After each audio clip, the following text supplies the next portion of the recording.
Oleme siin Mustvee kultuurikeskuses Musta raamatu esitlemisel ja Linda Kivisild, te olete nüüd üks neid, kes selle kauni ja väärtusliku raamatu valmimisele kaasa aitas ja rääkige täpsemalt, kuidas te tegite, millega te olete seotud siis selle raamatuga ja Mustvee linnaga, Peipsi pealinnaga.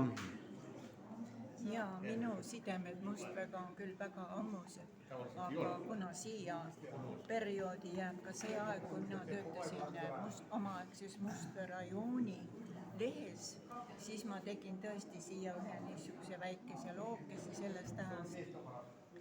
Ja siin on siis näha meie tolleaegne toimetaja Hans Willemson, siis see toimetuse maja, kus oli ka trükikoda ja toimetus, kus praegu on linnavalitsuse käes need ruumid.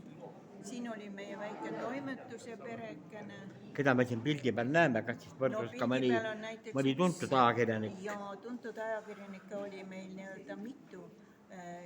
Edaspidi läks siit Jõgeva rajooni toimetusse Evald Jõgis, kes oli tuntud ka Mägra-Märdina siis. Ja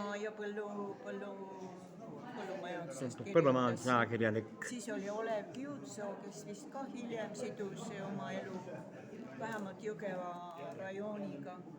Siis oli siin Kalju Lomp, kes oli meie toimetuse vastutav sekretär, kes kujutas selle lehe näo. Tulevane edasimees siis. Ja siis on siin niisugune huvitav